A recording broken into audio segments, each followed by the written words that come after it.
A'udzubillahi minash-shaytanir-rajim. Bismillahir-rahmanir-rahim. Students, today we are discussing our lecture number 8. Our topic is infinite series. Infinite series पर बात करने से पहले हम ये देखेंगे कि हमने पहले सीक्वेंस पढ़ रखा है। सीक्वेंस की सिंबल ये है, तो इसमें पहली टर्म क्या होती है? A1, second term A2, third term A3, so on. ये हमारे पास क्या है? एक इन्फिनिट सीक्वेंस। सीरीज़ कैसे बनती है? यही एक्सप्रेशन जो है plus A2 plus A3 plus so on plus AN plus यहाँ भी AN। ये जो सीक्वेंस की टर्म्स थी, जब उनको ऐड कर लिया गया तो ये हमारे पास सीरीज़ बन जाती है। ठीक है जी, ये एक ऐसी सीरीज़ है जिसमें इन्फिनिट मैनी टर्म्स मौजूद हैं। ये कहलाएगी इन्फिनिट सीरीज़। अच्छा, अब इसकी सिंबल क्या है? सिंबल इसकी हमारे पास इस तरह से है, summation from N1 to infinity AN। ये हमारे पास सीरीज़ की सिंबल आ गई। ORR इसकी सिंबल क्या हो सकती है? ये है जी, फ्रॉम 1 टू इन्फिनिटी AN। मज़ीद मुख्तसर करना चाहें तो इसकी सिंबल क्या होगी? वो होगी जी समेशन AN। ये सीरीज़ की हमारे पास नोटेशन है, सिंबल है। तो सीक्वेंस की टर्म्स को भी जब सम कर दिया जाए तो वो हमारे पास सीरीज़ कहलाती है। ठीक है जी, ये नोटेशन इस वक्त nth term of the series की होगी। अब यहाँ हम एक और चीज़ डिफ़ाइन करना चाहेंगे, एक और कंसेप्ट की तरफ बढ़ेंगे जो कि सीरीज़ को सॉल्व करने, हैंडल करने से डील करने बड़ा मददगार साबित होता है। वो है sequence of partial sum. Sequence of partial sum, ये देखते हैं जी हम, ये क्या होगा हमारे पास sequence of partial sum. S1 ये हमारे पास है जी पहली टर्म का सम, फिर होगा S2, फिर S3। S2 क्या है? S2 हमारे पास है सीक्वेंस की पहली 2 टर्म्स का सम। S3 क्या है? सीक्वेंस की पहली 3 टर्म्स का सम। लाइकवाइज ये सिलसिला चले तो फिर S3 जो हमारे पास होगा वो क्या होगा? S3 होगा जी A1 plus A2 plus A3 so on AN। Sequence की फर्स्ट n टर्म्स का सम कहलाएगा SN। n टर्म्स के सम को SN कहेंगे, 3 टर्म्स के सम को S3 कहेंगे, 2 टर्म्स के सम को S2 कहेंगे। ठीक है, अब इसी चीज़ को हम एक सीक्वेंस की तर्ज पर लिखें तो ये क्या बन जाएगा? S1 पहली टर्म, S2 दूसरी टर्म, S3 तीसरी टर्म, सो ऑन SN इसकी nth टर्म होगी। तो मज़ीद भी हम हासिल कर सकते हैं इसकी टर्म्स।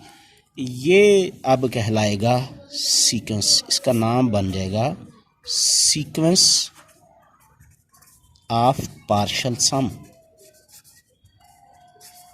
क्या अब हम इसे नाम देंगे? सीक्वेंस ऑफ पार्शियल सम। इसमें ये जो SN आई है, ये इसका नाम होगा nth पार्शियल सम। क्यों कहा गया जी nth पार्शियल सम? चूंकि n टर्म्स का सम लिया गया, इसलिए ये nth पार्शियल सम किस चीज़ का, ये इस सीरीज़ का समेशन ए एन का nth पार्शियल सम ये है। अब हम अक्सर जब सीक्वेंस और सीरीज़ पढ़ते हैं तो हमसे ये सवाल किया जाता है कि सीरीज़ को चेक करें कन्वर्ज करेगी या डाइवर्ज करेगी। तो देखिए मैं आपके सामने ये चीज़ें रखता हूँ। हमारे पास सीरीज़ ये है, इसका सीक्वेंस ऑफ पार्शियल सम ये होगा। फैसला इसके बारे में करना है कि ये कन्वर्ज करती है या डाइवर्ज करती है। इसके बारे में फ़ैसला करने के लिए आपको काम इस पर करना होगा, सीक्वेंस ऑफ पार्शियल सम पर काम करना होगा। और सीक्वेंस पर काम करना हम पहले सीख चुके हैं कि सीक्वेंस पर कैसे काम किया जाता है। इस एस एन पर हम लिमिट अप्लाई करेंगे, इसको चेक करेंगे कि अगर ये sequence of partial sum converge कर गया, अगर ये कन्वर्ज कर गया तो इसका मतलब है सीरीज़ भी कन्वर्ज कर गई, सीरीज़ कन्वर्जेंट है। और अगर हमारे पास ये डाइवर्ज कर गया, ये डाइवर्जेंट हुआ, तो इससे ये रिज़ल्ट निकलेगा कि ये सीरीज़ ही डाइवर्जेंट है। बिल्कुल क्लियर हो गई बात कि सीरीज़ की कन्वर्जेंट डाइवर्जेंट चेक करने के लिए आपको उसके सीक्वेंस ऑफ पार्शियल सम बनाना पड़ेगा। सीक्वेंस ऑफ पार्शियल सम जब बन गया तो फिर आपने उस सीक्वेंस की कन्वर्जेंस और डाइवर्जेंस देखते हुए फैसला सीरीज़ के बारे में करना। Sequence of partial sum converge किया तो इसका मतलब सीरीज़ कन्वर्जेंट है। सीक्वेंस ऑफ पार्शियल सम ने डाइवर्ज किया तो रिज़ल्ट निकला सीरीज़ डाइवर्जेंट है। तो इस बात को हम कैसे देखेंगे कि वो जो सीरीज़ है अगर वो कन्वर्ज करेगी, अगर वो सीरीज़ ये सीरीज़ कन्वर्ज करेगी तो एस इसका सम कहलाएगा। कैसे कहलाएगा? वही तरीका जो कि हमने पहले सीखा है, हमने पढ़ा है।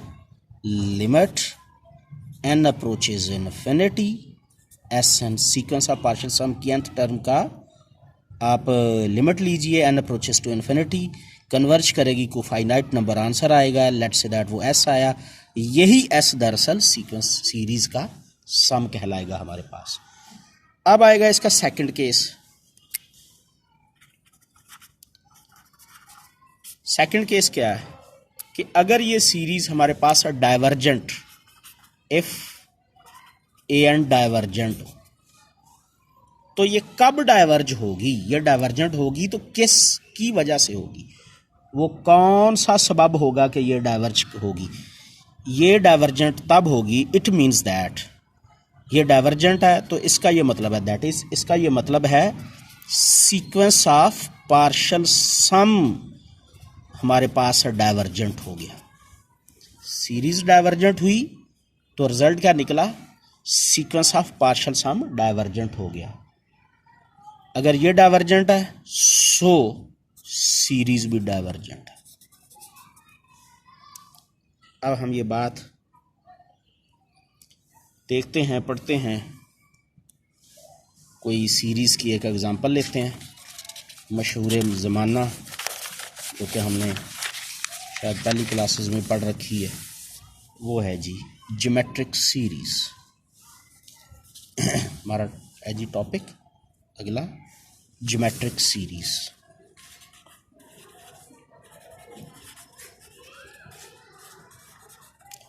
ऐसे तमाम बच्चे जो एमफिल में एडमिशन लेना चाह रहे हैं या कैलकुलस के पेपर में अपीयर होना चाह रहे हैं,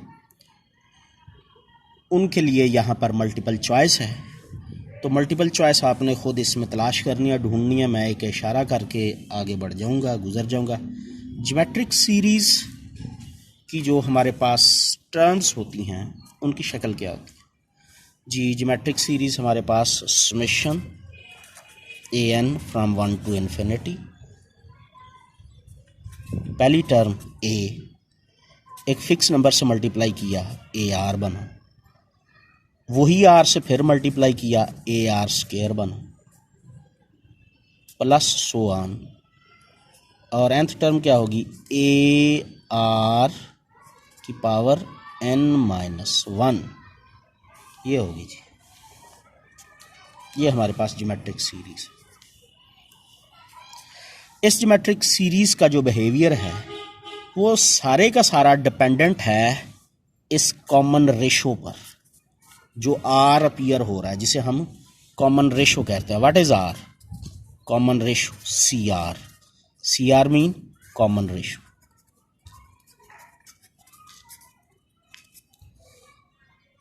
अच्छा जी, अब हमने ये बात पढ़ी थी, ये बात हम तय कर चुके कि इसकी सीरीज़ की कन्वर्जेंस और डाइवर्जेंस चेक करनी है।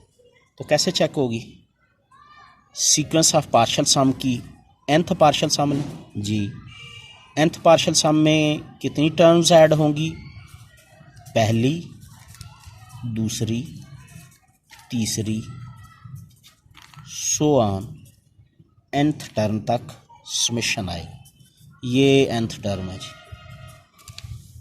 n टर्म्स का सम हम इसमें लेंगे, तो इसका फार्मूला nth टर्म का, first term minus a r raise power n over 1 minus r, where common ratio not equal 1। ये याद रखने का फार्मूला जी। यही मैंने इशारा किया था कि आपको शॉर्ट क्वेश्चन या मल्टीपल चॉइसेस खुद तलाश करनी है। तो ये है जो कि आप अपनी असाइनमेंट का हिस्सा भी बनाएंगे। ज्योमेट्रिक सीरीज़ के पार्शियल सम का SN का फार्मूला क्या होता है। अच्छा, अब हमने इसकी लेनी है लिमिट। जब इसकी लिमिट लेंगे nth पार्शियल सम में ना, अगर ये कन्वर्ज कर गई तो सीरीज़ कन्वर्जेंट है, डाइवर्ज कर गई तो सीरीज़ डाइवर्जेंट है। तो एक नज़र में फटाफट इसको हम चेक कर लेते हैं। Limit n approaches to infinity SN, limit n approaches to infinity a minus a r n-1, sorry ये ए आर की पावर n, नीचे 1 माइनस आर। लिमिट अप्लाई करते हैं। अब n किस टर्म में आ रहा है? क्वाइट क्लियर, a है, इसमें r नहीं है। ये 1 है, ये r है, a। यहाँ here n is appearing, n इधर आ रहा है, तो यहीं पर ही लिमिट अप्लाई होगी, बाकी और किसी चीज़ पर लिमिट अप्लाई नहीं होगी। तो जब हम इस पर लिमिट अप्लाई करेंगे, मैं इसे एक दफ़ा फिर रिपीट कर रहा हूँ कि यहाँ लिमिट नहीं अप्लाई होगी, यहाँ इस जगह पर बस लिमिट इधर अप्लाई होगी। तो लिमिट के अप्लाई होने का अंदाज़ क्या होगा? लिमिट n अप्रोचेस इन्फिनिटी, किस तरह से आएगा? a minus a limit n approaches infinity r raise power n over 1 minus r। चलें जी, अब इसके नताइज पर गौर करते हैं। सबसे पहली बात, अव्वल केस 1, इफ r की मॉडुलस वैल्यू लेस देन 1, तब क्या रिजल्ट होगा? तब रिजल्ट ये होगा जी, limit n approaches infinity r raise power n 0 आएगा जी, क्योंकि ये 1 से लेस देन छोटा नंबर है। जो भी छोटा नंबर होगा उसकी पावर लेंगे और छोटा हो जाएगा, और पावर ज़्यादा, जितनी हायर पावर आती जाएगी ये नंबर छोटा होता जाएगा। तो ये किसको अप्रोच कर जाएगा? 0 को अप्रोच कर जाएगा। 0 को अप्रोच कर जाएगा तो फिर हमारे पास फार्मूला जो है SN, लिमिट अप्लाई होने के बाद, limit n approaches to infinity SN, limit apply होने के बाद a ओवर 1 माइनस r, ये रह जाएगा। ये है जी हमारा फार्मूला, ये रह जाएगा। कब? जब ये r modulus value less than 1 हो। अच्छा, केस 2 देखते हैं जी। सेकंड केस, अगर हमारे पास आर की मॉडुलस वैल्यू ग्रेटर दैन 1 हो तो फिर क्या सूरत हाल होगी? Limit n approaches to infinity r n, number पहले ही ग्रेटर दैन 1 है, जब उसकी हायर पावर्स आती चली जाएगी तो ये एक अनडिफाइंड की तरफ बढ़ जाएगा। केस लिमिट नहीं हमें यहाँ पर मिलेगी तो हम इसे क्या कहेंगे? ये डाइवर्ज कर जाएगा, फाइनाइट नंबर आंसर नहीं आएगा तो लिमिट नहीं मिलेगी, does not exist, does not exist. जब ये लिमिट नहीं मिलेगी तो हम ये कहने में हक बजानब होंगे कि ये डाइवर्ज कर जाएगा। अच्छा, तीसरा केस, केस 3। तीसरा केस में हम देखते हैं जी, ये इस वक्त 6:30 से ज़्यादा टाइम है, 7 बजने वाले हैं, तो लाइट भी कुछ कम हो रही है, तो मैं कोशिश करता हूँ कि इसको सम अप करूँ। एग्जांपल्स मैं नेक्स्ट वीडियो में आपको सेंड कर दूँगा। तो तीसरा केस देखते हैं जी। तीसरे केस में है if r equal 1, r modulus value equal 1, तो इससे भी आर की 2 वैल्यूज़ आ गई, +1 और -2 वैल्यू आ गई। अगर आर इक्वल 1 हो तो फिर हमारे पास सीक्वेंस क्या बनेगा? a plus a so on plus a, इस तरह से बनेगा। तो यहाँ एस एन क्या आ जाएगा? एन ए, एन टर्म्स का लेंगे एन ए आएगा, और इस पर जब लिमिट अप्लाई हो जाएगी एस एन पर तो ये फिर हमारे पास प्लस माइनस इन्फिनिटी आ जाएगी। तो ऐसी सूरत में भी ये फिर डाइवर्ज कर गया, डाइवर्जेंट। और अगर हमारे पास